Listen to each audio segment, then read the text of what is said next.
Salut les amis, comme je vous l'avais promis, on va développer le sujet sur le CV. Comment rédiger un bon CV au modèle canadien. Donc, ceci est la deuxième partie de cette série de vidéos. Je serai obligé de faire ça en plusieurs vidéos parce que, vous savez, j'ai pas vraiment assez de temps. Donc, je me bats à consacrer parfois une bonne partie de ma pause pour pouvoir vous parler. Donc, certaines fois, si j'ai la possibilité de le faire à la maison, je ne manquerai pas de le faire. Mais sachez que je ne peux vraiment pas faire plus que cela. Donc, dans cette vidéo, je voudrais commencer avec vous à vous donner quelques aspects très importants concernant le CV au modèle canadien.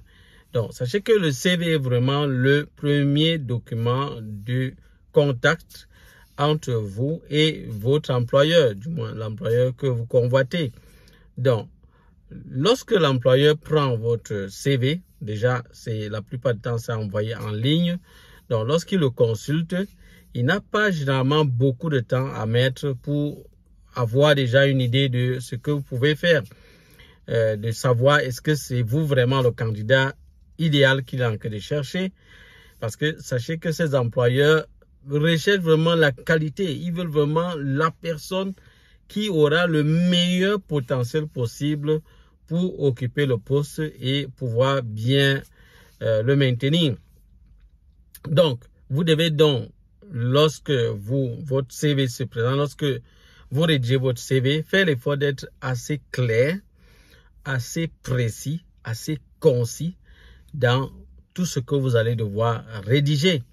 Donc, il faudrait que votre CV présente clairement vos compétences, que ça présente clairement vos expériences et que ça présente clairement vos atouts. Et ça, d'une manière vraiment assez stratégique et d'une manière vraiment frappante et surtout pertinente pour le poste que vous convoitez. Vous savez, vous pouvez présenter les choses de manière vraiment très pertinente, mais c'est vraiment pas pour le poste que vous convoitez. Imaginons quelqu'un qui voudrait travailler peut-être comme infirmier dans un hôpital et il présente peut-être ses compétences dans le domaine dans le domaine de la gestion. Vous voyez un peu, il parle de ses compétences dans le domaine de la gestion ou bien dans le domaine du transport. Vous voyez que ça ne va pas marcher. Ça sera vraiment peut-être il a présenté de manière très éloquente, mais ce n'est pas pertinent pour le poste. Donc, il faudrait que votre présentation soit vraiment très pertinente pour le poste que vous convoitez. Voilà pourquoi il est très important, dans un élément très clé pour réussir un très bon CV, c'est vraiment de bien connaître l'entreprise que vous êtes en train de convoiter et le poste que vous êtes en train de convoiter. Surtout les tâches qui vous attendent. Parce que plus vous en savez là-dessus, plus ça sera vraiment plus facile pour vous de concevoir un CV en rapport vraiment avec cela. Et là, vous devez être honnête, les amis. Vous devez être vraiment honnête. Parce qu'en voulant mentir et tout, ça ne va pas vous aider. Parce que vous pouvez le tromper l'employeur au niveau du CV. Même à l'entrevue, vous allez le tromper. Vous pouvez encore le tromper. Il y a des gens qui sont très forts pour ça. Mais sachez que sur le terrain, ça ne va pas marcher. Et là-bas, on va vous attraper. Et ça ne sera pas vraiment une bonne chose pour vous. Si dans certains pays, vous avez pu jongler de cette façon, ici, au Canada, ça ne marche pas. Moi, je vais vous dire ici, c'est très dangereux de faire ça. Donc, faites l'effort d'être honnête. Faites valoir, mettez en valeur vos compétences. C'est-à-dire, vendez-vous vraiment. Mais de manière claire et selon la réalité des choses. Selon la réalité des choses. Donc, je vais vous donner des conseils vraiment par rapport à ça. Donc, ça, c'est vraiment le premier aspect. Et en termes d'atouts, quand on parle des atouts, on parle des compétences, on parle de l'expérience. Comment est-ce que vous devez présenter cela? Je vous donnerai le modèle que vous devez suivre. Un modèle que vous devez suivre par rapport à cela. Donc, déjà, la première chose, c'est ça. Maintenant, le deuxième élément, c'est ce qu'il ne faut pas faire.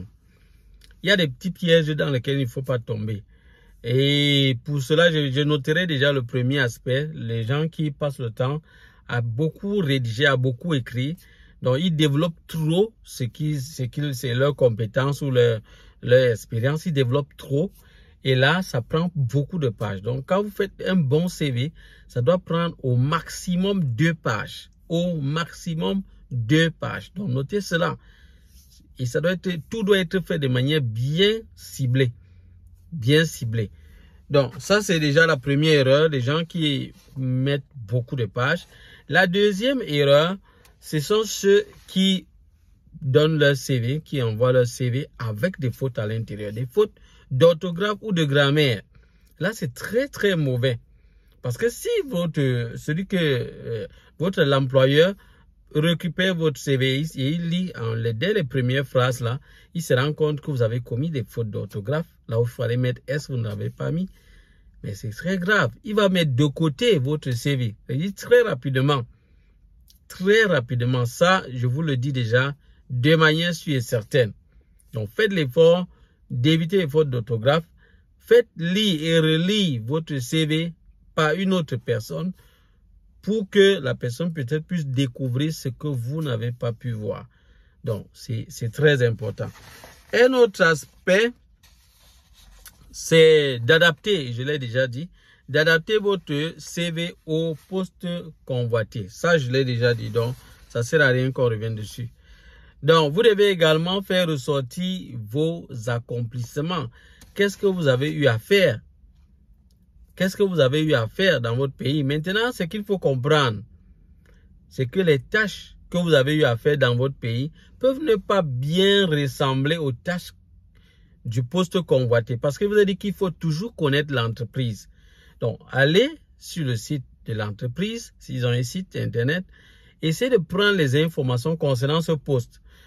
Une autre possibilité, c'est vraiment de faire des recherches sur le poste en réalité, de manière générale, pour voir les tâches qui peuvent être attendues. Dans le site de guichet emploi, vous allez retrouver des informations par rapport à ça. Même dans canada.ca, vous pourrez avoir des informations par rapport à ça. Donc, vous allez chercher juste à quoi correspond ce poste-là. Et vous aurez déjà une liste des tâches qui attendent celui qui va occuper ce poste. Donc, vous devez regarder cette liste de tâches-là et regarder ce que vous avez fait dans votre pays. Parfois, c'était pas exactement le même nom, mais c'est la même chose. C'était pas le même nom, mais c'est la même chose. Donc, vous devez juste regarder si, au fond, c'est vraiment la même chose. Si c'est la même chose, écrivez la tâche avec les thèmes qui sont en rapport avec la culture canadienne. Avec la culture canadienne. Vous devez faire ça ainsi. Donc, identifiez vraiment toutes ces tâches-là. Donc, pour ça, comme je vous l'ai dit, renseignez-vous et vous aurez assez d'informations. Mieux vous connaissez l'entreprise, le poste qui vous attend et les tâches que vous devez faire, mieux vous allez vous en sortir à rédiger votre CV. Dans tous les cas, je vous ai dit, je vais vous aider en vous donnant quelques modèles de CV, mais je vous attends dans les commentaires pour me donner déjà vos emplois que vous avez ou bien des postes que vous convoitez. Je vous sors un CV en rapport avec cela, un CV modèle en rapport avec cela. Je voudrais prendre même quelques personnes, même peut-être les 10 premiers si c'est possible. Je vais prendre des personnes, les premières personnes à envoyer leur demande.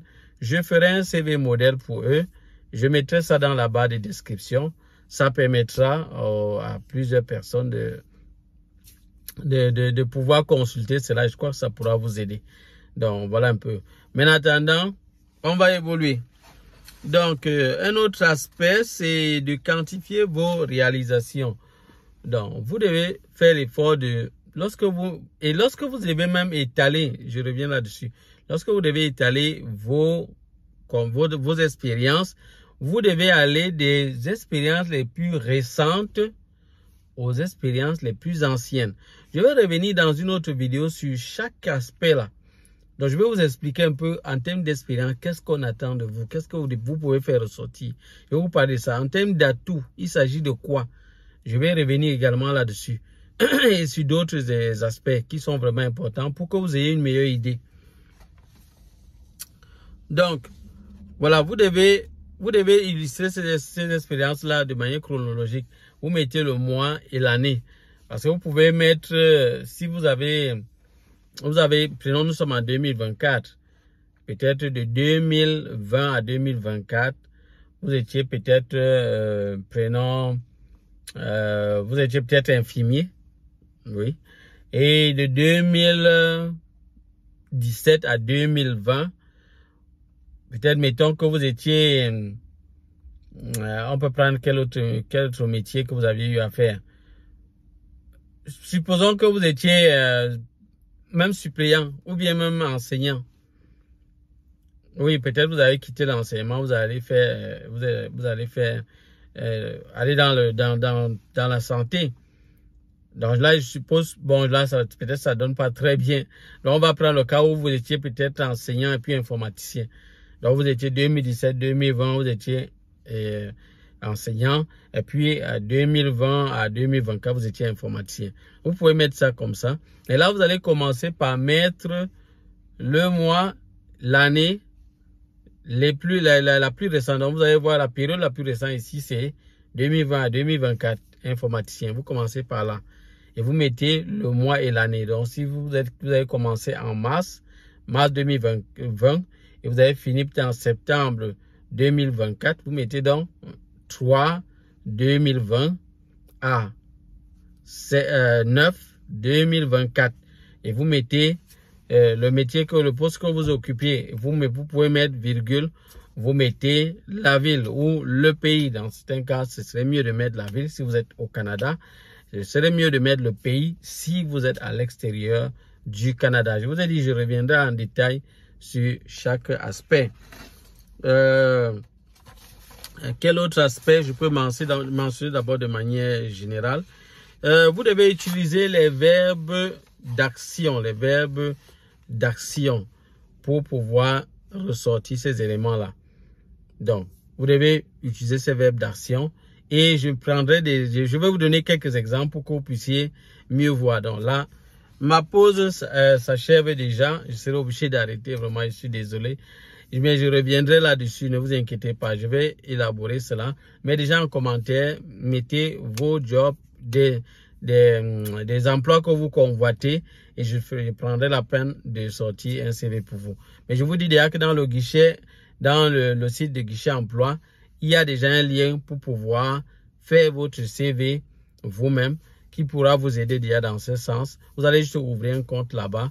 C'est gratuit et ça va vous aider à mieux vous en sortir. Déjà, il faudra quand même préciser que il faut que vous soyez déjà dans la procédure d'immigration pour faire ça ou bien que vous soyez déjà résident permanent pour ceux qui sont déjà ici au Canada. Donc, allez ouvrir un compte là-bas, vous mettez vos informations et ça va aller. Donc, en attendant, je vous attends dans les commentaires.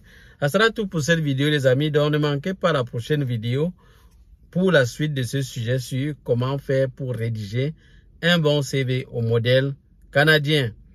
Ciao, ciao.